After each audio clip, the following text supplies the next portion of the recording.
Good Sunday afternoon, everybody. Gene Olette coming to you live from with Indigenous Opportunities, IOPPS.ca. This afternoon, we're going to do an interview with Glenna Henderson. I've been trying to get her come on live. We tried last week a couple of times and it didn't work. And what we're going to be doing is doing a bit of an interview with her. She's an entrepreneur, and the one thing that we've come to realize is that um, okay, we're just gonna add her. Hold tight. Send the invite somewhere in the World Wide Web. Invitation is getting sent out. As I was mentioning, is that a lot of the entrepreneurs that are existing out there, we all got full-time jobs during the day. Then in the evenings, we definitely follow our passion. And we all have different reasons as to why we do what we do.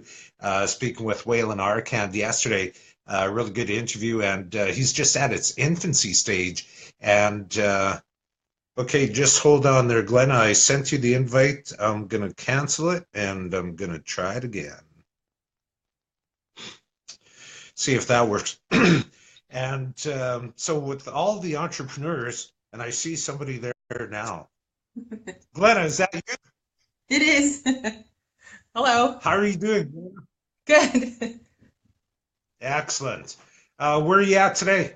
I am at my desk at work right now in Okay. Carlisle, Saskatchewan. Down in Carlisle or White Bear? White Bear, like on the White Bear, yeah. First Nation. White Bear First Nation. For those that are not familiar with White Bear First Nation, that's down in almost the furthest southeast corner part of Saskatchewan, probably, well, they're a member of Treaty 4 in that, and that's where the Saskatchewan Indian Gaming Authority actually was born. That was the first casino that they built back going in, was it Yes. 1993? Around there, I believe. I'm not sure of the exact dates, or I don't want to miss saying which date, but it did start the fury, like when the band membership themselves decided that they were chiefs and councils were going to go ahead with gaming. They did so by purchasing stuff in the US, like slot machines and things, and they opened. They were raided, and there was, a lot of controversy at that time. A lot of people got injured, Mhm. like elders and stuff like that here on the reserve, Mhm. and they're still here. A lot of them are still around, and also there's people that have been here since the start of SIGA here at Bear Claw. So it's quite interesting. And now, they make over $100 million a year, or roughly around $100 million a year for the First Nations. So they do really well. Excellent. Yeah, actually, a good friend of mine, Bernie Shepherd, I believe, was chief back then. And what Yes. was interesting is like I've heard him talk about, it, and he said, "Yeah, you know what? They were up and running, I think, for almost a month or something." And RCMP came in there full gear, SWAT, the RCMP squad. SWAT team arrived and they had guns drawn, and yeah, I guess it was pretty alarming, I guess, at the time, and took it to court. Long story short is that Siga, that was, I'm pretty sure it was 1993, and that's where the six casinos kind of all started from. So what do you do in White Bear Casino, Glenna? I'm the gaming manager, so I handle the slot machines and live games departments. So we make Mhm. about 95% of the revenue for Bear Claw. Like, I mean, each of the position, like these two roles, uh, constitute 95% of the revenue from Bear Claw at this time. Oh wow. Yeah. And do you guys are you much like the other casinos where you guys have live entertainment and that down Oh there? yeah, yeah. I think we had Carol Baker, and we had a George Jones tribute band. We have actually an AC/DC tribute band coming on New Year's Eve, so that should be Mhm. interesting. And yeah, so it's a really great place to work. Like one of top 15, I believe, in Canada. We've been rated, and in Saskatchewan. And we also, provide a lot of services and jobs to First Nation people. So Just out of curiosity, how does a person, I don't know, like I know that with a lot of our followers on Indigenous opportunities, they're always looking at trying to sure whether or not they're artisans or they're musicians. How would they get into a casino for a booking? Is that possibly through you or head office? No, I don't handle that stuff. The central office of SIGA, which is in Saskatoon, is is Mhm. the people that you would contact there. They have marketing and people that handle those kind of things and Mhm. entertainment. So I believe it's just kind of like if you were going to do a show somewhere else, you would send in your CD and or like plan for what you can do for SIGA and complement each other. And like it is, there's ways to become vendors, like if you have something for sale or if you have other, interests, I guess, inside the casino, then, you always have to go through those kind of channels Mhm. to get permissions and stuff. So, Just from the top of my head, I think SIGA's website is siga.sk.ca. yes, yes, it is. And then So they for have all these everything people on that there. are considering looking at trying to get on stage, you got a band, you want to be heard, you think you want to go to Nashville, start out at SIGA, one of six SIGA's casinos. Again, this afternoon we got Glenna Henderson. She's has a date in White Bear First Nation and as a gaming manager. Yep, that's correct. And I don't know, like I was, the last few weeks, and that one thing that I've noticed, Glenn, is that the trend is that there's a lot of people that we have our full-time day jobs, but at the within our hearts and that our souls, where we all want to become entrepreneurs. And I know, like I know that through some of the discussions that we had previously, that you had your own business as well. Yeah. What was that? What type of business was that? I started off with restaurant and catering, or I was catering beforehand, and then opened a restaurant in Winnipeg in April 2016. And so I only had it open for about 3 months and realized that's not the dream that I was thinking of. So, there was a lot of preparations, of course, beforehand to, right down to dishes and spoons and having enough people and marketing and all that kind of stuff. So, and then knowing costs and how much you can spend and all those kind of things come into play right away when you have, like food is perishable, and then also reaching people is another thing, right? Because you need to have, walk-ins and as well as people that are knowledgeable about where you are and where what you're providing. Is it something that is marketable in the area too, right? So we were right downtown in Winnipeg and found a nice little spot, that was quite small, but wasn't the fanciest place, I guess, in the city. But I mean, it provided a place to start, and it wasn't a scary start. It was $800 a month, so it was in a budget Wow. that wasn't, $2,000 or $4,000 a month if you wanted to start brand new, right? Yeah.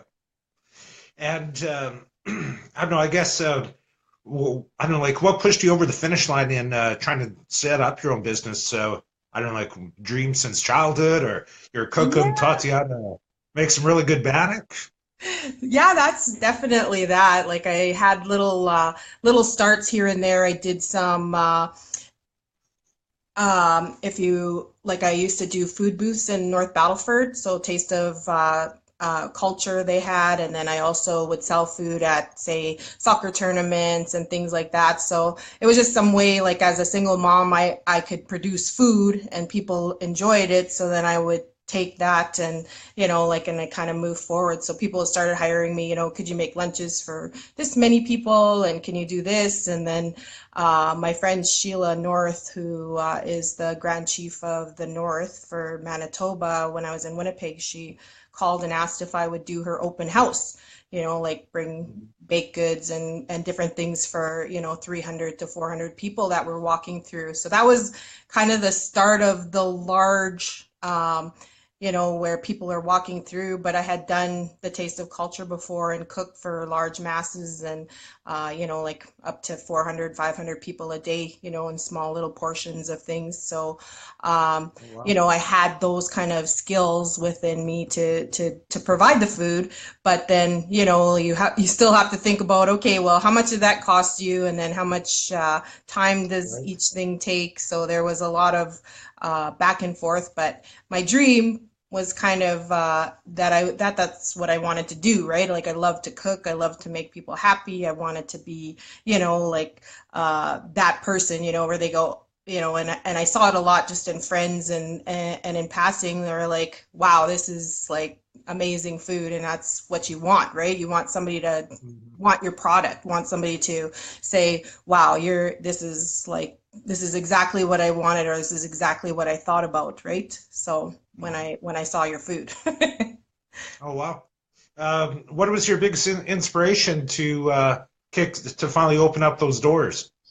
Well, I had left Sega because I wanted to like initially in 2015, I was going to purchase a food truck, and that was my goal. Like that's what I wanted to do. I thought, well, before I get too old or before I get, can't physically lift all the things because it is very, very intensive, like a workout to to make food, and it takes all day, like if anybody knows chefs, they work 13, 14-hour days, and so you need to be physically prepared as well as mentally prepared to go through all the things because food is difficult. But I mean, at the same time, you just kind of go, people want your food, they keep asking for you to do things, you hear good stuff, and you don't have a job now because the food truck is no longer available, so what are you going to do?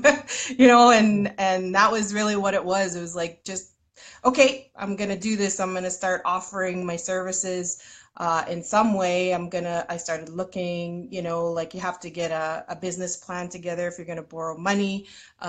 Even Mhm. if you have money, you should have a really rock solid plan about how things are gonna roll out. There's marketing, Right. there's branding, there's how much money it's gonna cost, who you're gonna hire, or who you're gonna utilize to create a product for yourself, and there's just so many things that you don't think about until you're right in there, and um, Right.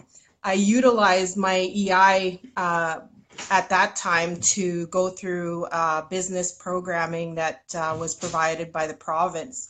So I really lucked out and had 3 weeks of intensive training on each of the skills needed and the successful tools that are required to have a business, and Right. that was, yeah. So I mean, one of them was that why I was talking to you guys about Facebook and marketing and how you can utilize something that's not expensive and create a business or create a persona for your business so that you reach the people you want to, and that you talk to the people, and maybe reach people that you wouldn't even think that wanted to have your product, right? So Right. Just you're probably seeing a couple of questions that are popping up there, Glenna, and Heather Morin just inquiring about SIGA and that. And for all intents and purposes, purpose of this interview was to look at the entrepreneurship, right, as opposed to her role with SIGA. yeah, and I'm Right. not really authorized to talk about, Right. SIA's policies and things like that. I was just discussing my role here. So there's definitely And that kind of rule too here for that. So yeah. And I don't like, actually, we have a pretty good relationship with SIGA, Heather. And maybe what we can do is actually have somebody from HR come on and be able to respond to some of these questions that are in a position where they could respond to those questions. But thank you for your questions, Heather. So you had your business up and running. What was the name of your restaurant? well, the Cookum Daisies Restaurant and Catering. It was Yeah. named after my granny on my dad's side, and she's from Seguin First Nation.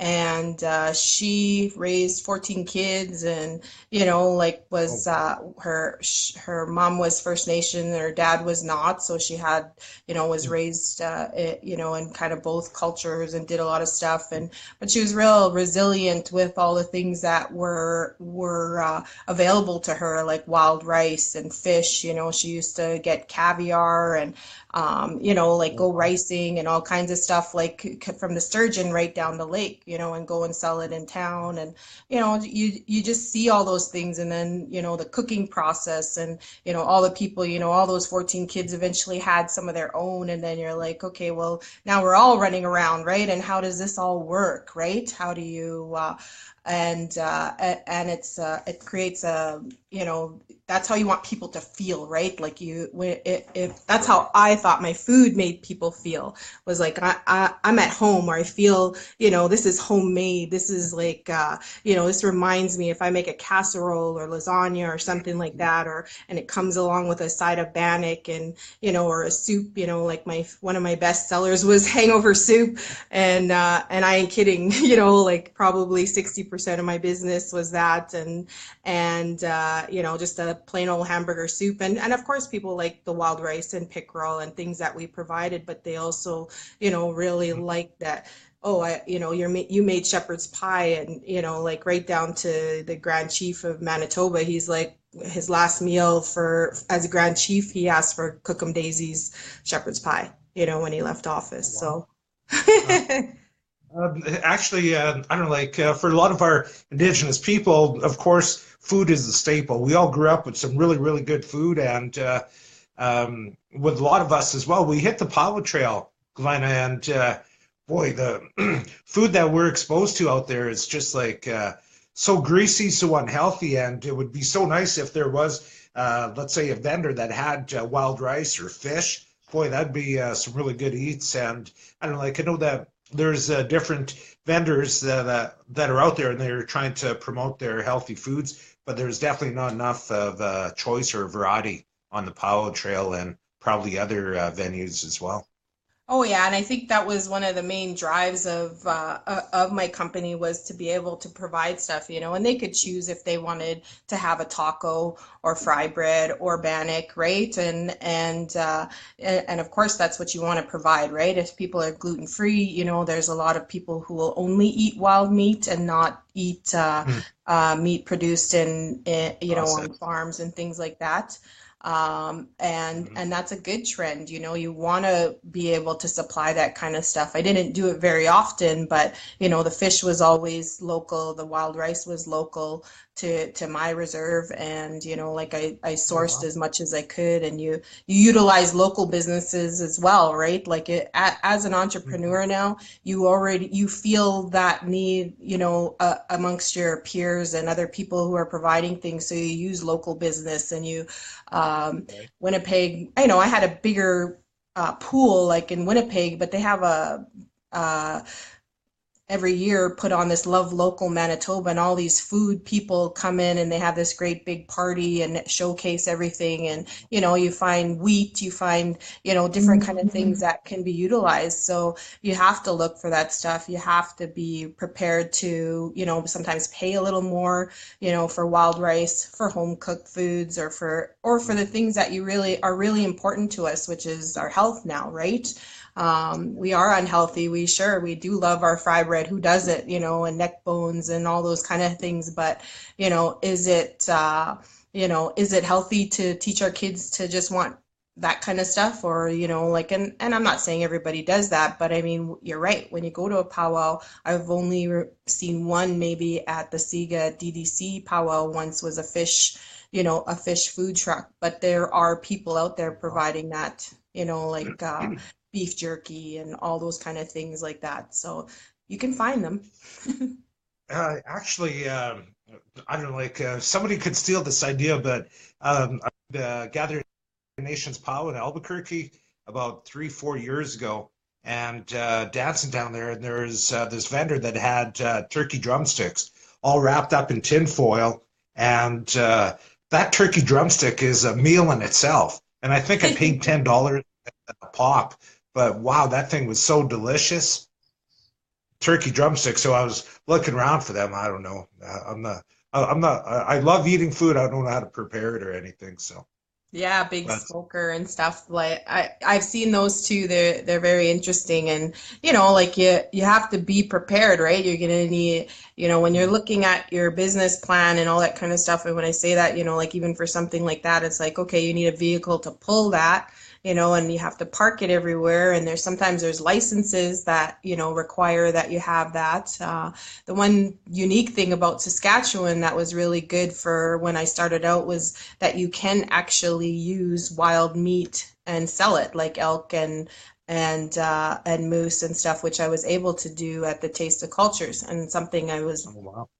completely not allowed to cook in a licensed kitchen in Manitoba, which is ridiculous because if you're providing food to First Nations, like which was over 95% of my business, why wouldn't you be allowed to serve something that's our tradition, right? So Makes sense. Yeah. it's a big fight, right? Always a big fight because the people with the money are the beef and the pork and the, ones creating laws so that they protect themselves too, right?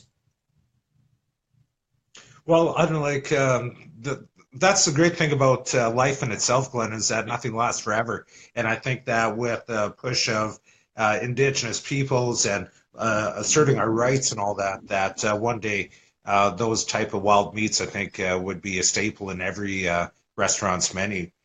You look at some of them higher end restaurants; they all got like elk and bison and venison, bunch of fancy names for wild meat. And to me, I think that if we could access that and incorporate them into restaurants, it's going to be some good eats for all of us.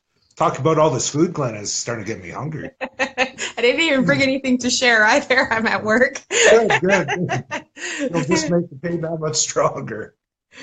Um, I don't know, like, I guess, we're covering some of your day job and some of the entrepreneurial skills that you have acquired over the last few years. Tell us about Glenna Henderson. Who is she? Where are you from? How many Oh, kids? okay. I am originally, well, I grew up in Winnipeg, but my father is from Seguin First Nation, and my natural mother is from Papicasees. So, and then but I was raised by my aunt and uncle, and my mom was raised, the one who raised me is Métis. You Mm. probably know the Ranvilles, like Errol, Seaweed. Those are my uncles through my Jimmy? family. Yeah, so Jimmy? I so I had a lot of opportunities or people around me who was really strong and knew community, and that also helped my business and helped my personality, right? Like everybody was kind of extroverted, and I traveled a lot. Like I worked in casinos for 18 years. For the World Series of Poker, I worked at Caesar's Oh, Palace, wow. of the Rio, and all the way down to New Orleans. And so I have a lot of experience in casinos, and I kind of came back to it after I got so tired doing the laborious work of my business. So and I enjoy it. I still cater on the weekends and stuff, but I'm a mama of three boys. I have one in Oklahoma City, one in Vancouver, and my baby is in Winnipeg with my mom during the week while I'm at work. So Oh, yeah. wow. And are you a cookum? No, no, my boys are two are 19 and one's 16. So not yet. I just cook. COOKEM was the actual. I'll show you my little Oh, card here. Um, so there was my little brand. There's me. My friend drew that for me, and then nice. Cookum Daisy. It's kind of backwards, I guess, because of the thing, but Yeah, yeah.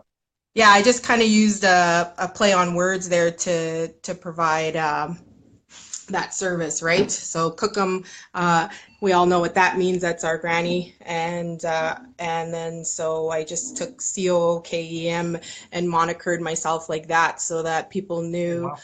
People would think about food, but then as soon as they saw the name and they know it related to that, but First Nations Yeah. people would immediately relate it to their grandmothers, or So, so that's how, do you know how Cree kids make mashed potatoes? no, I don't. First they cook them, then they mush them. Oh, there you go. That's awesome. Yeah. Uh, I don't know. I think I was my late uncle that always used to tell those kind of jokes, and you're just like, oh yeah, yeah. That's a good one. That's a good one. It is. All right. Was there any pictures or anything that you said that you wanted to share as well, or? Well, I was going to talk about some of the analytics of, using Facebook. Like you guys are utilizing this tool, and I just was going to show you some of the stuff that I had used, Facebook business page, and what kind of things it can provide to you. And first of all, you have to create the page. So somebody, you guys have done that. You have your own Facebook personal page, and that is attached to your business page. So when you do that, then you want to present yourself, as a professional business. Also be very, tight on words, like they say, less than a text message to kind of explain who you are. And Facebook really just kind of leads you in that way. They use the 140 character, lines for you to be able to Yeah. do your stuff in, which can be, you've got to be very creative at times to get everything out that you want to say, but then also you don't want to say too much at any time, unless you're doing something like this where you have, a vlogger coming out and doing that kind of stuff. So, like once you have created your page, then you want to be able to publish stuff and post things that are going to be relevant to the customers that you want. And then you also have to think about who you're going to reach. Like for me, for food, like who's going to come and buy food, who's going to come and eat. Well, everybody has to eat, but not everybody's going to want what you want, what you're serving, right? So you think about that kind of stuff, and then what age group, and who has the money to come and do this kind of stuff, or who, in my case for catering, who do you market to? And sometimes it's not, you can start, with Facebook, and people will see it and they'll mention that to their bosses. And it's just like, okay, like I saw this Cookum Daisy thing and she's making bannock, and we should try that, or she has tacos or different things like that. So they'll see that kind of thing on Facebook. But I still had to send faxes and all kinds of stuff to businesses, and you have to get permissions, to send emails, and there's all kinds of rules, I guess, in regards to how you're going to do that. And market your business. So people have to allow you into their life, when they say, do you want to receive emails, or do you want to receive, promotions and things like that. So you get your permissions and you go on. But Facebook has a tool where you can actually utilize cash, to post. You'll see a little sponsored sign underneath some of the people's posts, and you can directly target people using Facebook, the people who like your page, or the people who like your page and their friends, or just a generalized push out, I guess, a push notification to people who are would may be interested in your thing. And I mean, that could be a work or fail, right? Like, I look at my Facebook, and you have your they look at your analytics and stuff like that, and I see like every other ad is for a singles group, right? Or joining a singles dating site or whatever. And it's just like, well, it kind of gets sad after a while, right? I can find my own dates or whatever, right? But you see that there's food and there's things that people are interested in. And if they type in a name, or if they type in bannock, then you use keywords like that, like you would on your web page. And like, so there's lots of stuff. And one Facebook post, I think my best Facebook post was giving away Christmas hampers last year, and I started off with just one. And my post, like I said, like and share this post to win, and like my page and share this post, and you can win a turkey dinner, like all the fixings. Well, that's Oh, about it's about $85 to do something like that. So, to put it all together, and that's for a small meal of four, right?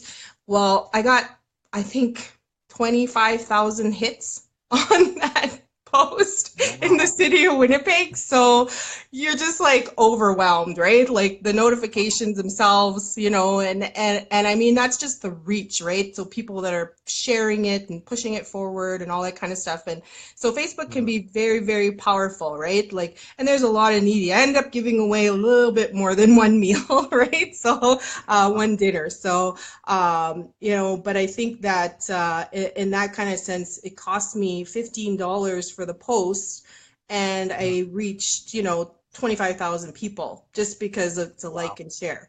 So the power is there. It doesn't mean that you have to have all those kind of friends and stuff, but I mean, you do have to market yourself exactly the way, with the people that it's going to work with, right? For your company. So, and that depends on everything. Like for me, food, like I said, everybody wants food, but do they all want, some people know what Bannock is, some people don't. Yeah. Yeah. Yeah. So, I'm just going to show here if I can. So here's one post. If I can, I'm going to switch it around and let me see if you can see it. Can you see that? Is that too? So yeah, can you see that's that? just the analytics, right? Yeah, here's the analytics. So it'll tell you how many people it reached. So over 3,600 people were reached by a post, and 320 post clicks. 173 people saw my photo. 147 other clicks, 14 shares, 85 reactions. So when you do something like that, you can also break it down. And when you click on the 3,500 people who saw your reach, I'm going on the wrong page. It'll even break it down to age groups, who's watching your page, like the content. You can go between 35 years and 44 years old. It'll break down where they are watching you from. So if they're all, in Manitoba, it'll tell you that. If they're in Winnipeg or if they're in other countries. So, like those kind of things are really important, because if your business is, if you're looking at who needs your product, and if you've already identified that, then those are the people you're going to post to.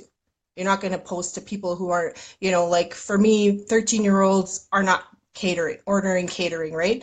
But people in business positions are doing that, so 40-year-olds, females, some males, need food too. They don't, have the skills to cook or whatever for groups and all that kind of stuff. And if they do, then that's great too. I'm not, marginalizing them at all. But I mean, you said it yourself, right? What are you going to do if you have 25 people coming over, right? You're either ordering fast food or you're going to order something that, appreciative and shows that you care about your family or your friends, with a home cooked meal and things like that. So special occasion parties. What's that? If I had 25 people coming over, I'd lock the front door and shut the lights off. It's not Halloween. Yeah, exactly. So, things like that. And then there's other things like I had the opportunity to serve Justin Trudeau through my contacts with APTN, like friends that had kind of worked there, and they called one day and they said, can you make lunch tomorrow for 50 people? And I'm like, it's kind of late. Like it was literally almost 8 o'clock at night. And they're like, well, it's for the Prime Minister, right? And so I did drop my phone, and you're kind of like, can you do this, right? Like, first of all, what do you want? Because I'm not a miracle worker. Most of the stuff is closed at 8 o'clock at night, to go run around and things like that. And I had a restaurant that, to open the next day. So ended up putting out a post, like, sorry, we're closed. We have a special guest. We can't provide, any food tomorrow. And, there's things like that that'll happen, opportunities or whatever. But, that post, it may not have reached so many people, but, it showed others in the city of Winnipeg, like maybe 6,000, 7,000 people in the downtown area when I did share that post, that I existed, right? And not only did I exist, but I served somebody who people wait their whole lives to do, right? Like I never set out to provide food for Prime Minister. And, not that I would give him some today, but that's another story. But I mean, at that time when he was new and we were all still enthralled with his newness, is that we I had that opportunity, and sometimes those kind of things you have to really push yourself and also be prepared for, right? Like people can call and I've made meals. I had on June 20th, I had food for 300 one day, and the Assembly of Manitoba Chiefs called and said, we have this specific event coming. We need food for 200 in 5 hours. Well, I was hard. So, Really? so can you do this? And I was like, give me 10 minutes, right? And I literally put a post out and like, anybody want to work today, like paying you cash, just you have to be here in half an hour and you go. And we did it, right? So Wow. from the five of us that were there to 11 people, and like and running down the street or driving up and doing that kind of stuff, like you have to be prepared. And So so what did you you make? want yourself. What's that? What did you make What for did I make that 300 day? people? That day that was a specific order. So they had soup, Oh, bannock, I and see. like food trays and stuff like that. And then they asked again for another soup. So it's not so hard, right? Like they wanted to Mhm. provide food for 200 people. So, they want something that's not going to cost an arm and a leg, but then also be able to provide enough, right? But I mean, can you The imagine logistics, yeah. like just the sheer amount of bannock, right? Like literally I Yeah. had to run, like leave everybody where they were working and go shop again, right? For other ingredients, because as a caterer, Wow. keep all that stuff. So I hear so there's things, right? And I mean, food gets ruined, you can burn stuff, you can, overcook it, or sometimes undercook, like I think that happened to us once in a year.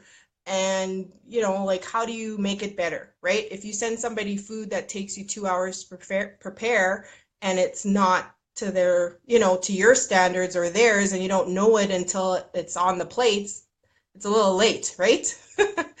Could be a So game there's changer. many things you have to deal with. What's that?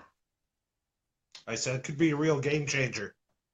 Yeah, well, and I mean it can get around, right? Like if you're using Facebook and social media, as soon as somebody puts something out there, negative, you are, like you have to respond to that. And that's really, really important when you're using social media. If you're using Instagram, you may have messed this up, but you also have to make it right. And that's for any Yep. business. Like we all expect that when we go and buy something or utilize somebody's services. If I get a bad haircut, or like, yeah, my hair is going to grow back, but I'm in the public eye every day. I don't want my hair green, or, well, maybe one day, but I'm not, I'm not a Saskatchewan fan quite. Oh, yeah. You got to be a Saskatchewan Roughriders fan for that. Yeah. Passage of rights. I'm not a basher by any means, like love Saskatchewan. My boys are from here and love their team too, right? So I mean, but I mean, you just, like you have to be careful. Like me talking like this, I'm very, you're very politically correct all the time, and maybe not all the time. You can have some of your opinion. Like there are people out there that make this their job, but you're in a Yep. public place, like Facebook, all that kind of stuff. So you're always presenting yourself in a certain way. And, you know, that's how business rolls. That's how you keep people happy. And that's how you get people to see, that you have something that they want to. Right. No, that's very, very good, Glenna. Um, Anything else that you want to cover? No, I think I'm good. I need to get to work now. Yeah, I guess you won't be able to come up with any excuse. They'd be like, Glenna, we saw you live on Facebook. Yeah. Okay, well, just want to say a big thank you to Glenna for being able to come on. I know that we were trying to do this a few times, a little technical difficulty there at the beginning, but I got that all figured out. And keep up the good work, Glenna.